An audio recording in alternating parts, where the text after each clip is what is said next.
পাওনা টাকা তুলতে এবার সুপারি কিডন্যাপার ভাড়া করল শ্রমিক ঠিকাদার। এমনই চাঞ্চল্যকর ঘটনায় শোরগোল মালদা জুড়ে। এই ঘটনা প্রত্যন্ত গ্রামে নয়, ইংরেজ বাজার থানার ঢিলছোড়া দূরত্বে। প্রসঙ্গত, বছরের শুরুতেই সুপারি কিলার দিয়ে খুন হন জেলার দাপুটে তৃণমূল নেতা।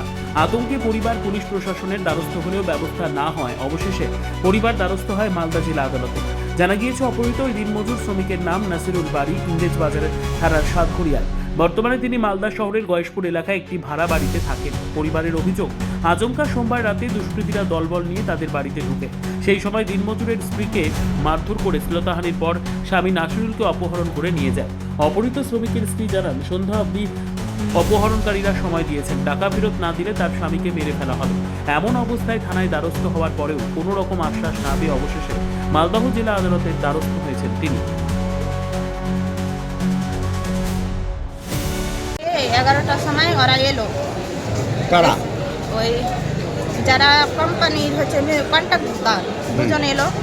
এসে তখন বলছে কি যে তোমরাকে হচ্ছে মানে যে গেটে এসে বাড়ি দিচ্ছে, গেট খুলছি না, দেখলাম। দেখার পরে গেটটা দুটি খুললাম, তখন আমাকে না আমাদের ঘরে যেখানটা ভাড়া বাড়িতে থাকি বয়স করে, সেখানটাতে বাড়িখানে ওখানে নিয়ে যেয়ে বলছে কি গেটের ওখানে ধরে আমার বাচ্চাকে সিঁড়ির কাছে নিয়ে আছে। ওই সিঁড়ির কাছ থেকে কিন্তু আমার বাচ্চা দুটাকে কেড়ে নিচ্ছে, যে বাচ্চার হচ্ছে বাবার টাকা পাবো না, বাবার ছেলে মেয়েকে উঠিয়ে নেবো। তখন যে আর বাড়ি ভাড়াটি থাকে না, তারা হচ্ছে দিল না ধরতে, আর হাম্মদিনী যে তখন আমার গায়ের কাপড় ছিঁড়ে দিয়েছে, বুকটা নিচে নিয়েছিল এখানটা জায়গা ঘরের কাছখান, ওখানটা নিচে করার পর ওখানে আমার স্বামী ছিল অন্য পাশের বাড়িতে লুকিয়ে। ওদের বাড়ি যে জবরদস্তি হয়েছে লুকিয়ে, মানে তাড়াহুড়াতে যে ওদের বাড়ি ঢুকে পড়লো।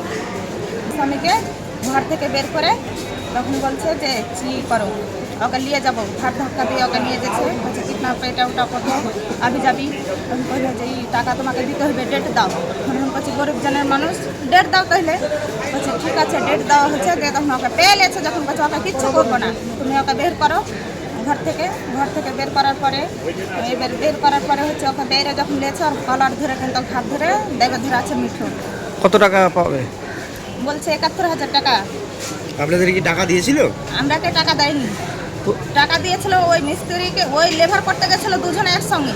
ওকে বলেছিলাম যে তুমি লেবার করতে দিও না, বাড়িকে কয়েছি যে আমার স্বামীকে ওরকম ফাঁসাইও না। বলছে কিছু হবে না, অসুবিধা, আমি থাকতে কিসের টেনশন। স্বামীকে এখন কোথায় নিয়ে গেছে? ওদের বাড়ি নিয়ে গেছে আনিমিলিপুরে। কি বলছে ফোনে? বলছে এখন আমার স্বামীর ফোন দিয়ে ফোন করা বলা হচ্ছে যে পয়সার মধ্যে যদি না হচ্ছে দুটা একটা 5 মিনিট পর ফোন করছে যে পয়সা না হলে করবো, কালিয়া চকের লোকের হাতে কিডন্যাপের হচ্ছে পাচার করে দেবো, তুমি পয়সা এখনই নিয়ে এসো। আমরা বলছি টাকা পয়সা পাই না, দাঁড়াও আসছি।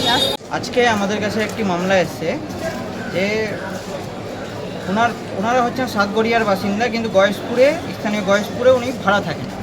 সেইখানে গতকালকে সকাল 11টা নাগাদ দুজন দুষ্কৃতী, মিঠুন এবং বানিউদ্দিন, এরা কিছু লোকজন নিয়ে তার বাড়িতে এসে হামলা করে।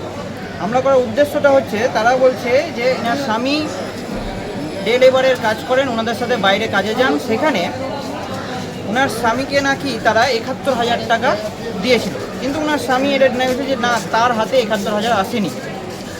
এবার সেখান থেকে ওনারা এসে জোরপূর্বক টাকা চায়। এনারা দিনমজুর মানুষ, এনারা খেটে খায়, এনাদের সেই টাকা দেওয়ার সামর্থ্য নাই বলিয়া তারা যখন ডিনাই করে, তখন আসামিরা তাদেরকে মারধর শুরু করে। সেই সময় ওনার স্ত্রী, যিনি দরখাস্তকারিনী, ওনার গায়ে হাত দেয়, ওনার সাথে শ্লীলতাহানি করে। তারপরে ওনার স্বামীকে জোরপূর্বক সেখান থেকে তুলে নিয়ে যায় এবং হুমকি দেয় যদি টাকাটা কাল রাত্রের মধ্যে না দিতে পারে তাহলে কিন্তু তাকে প্রাণে মেরে ফেলবে। ব্যুরো রিপোর্ট, উত্তর বাংলা সংবাদ।